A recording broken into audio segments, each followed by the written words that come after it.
महाजन आणि पाटील म्हणून.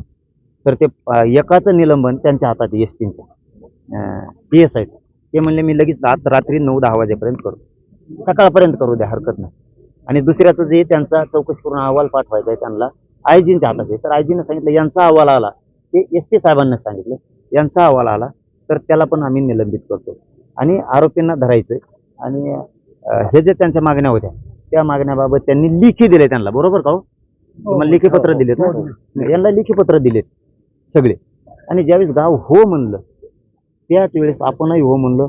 आपलं मनाचं आपण काहीही चालविलं नाही. इथं जे गावकऱ्याचं म्हणणं आहे तेच चालवलंय. पण याच्यात जर धोका दिलात तर मी समाजाचा मुलगा म्हणून या गावाच्या खांद्याला खांदा लावून लढणार आणि त्यांना शिक्षा लागेपर्यंत आम्ही सगळेजण ताकदीनं गावकरी मराठा समाज आम्ही सगळेजण लढू हे शब्द दिला. जर यांनी धोका दिला याच्यात तर पुन्हा मागण्यासाठी लढू. पाटील, या संदर्भात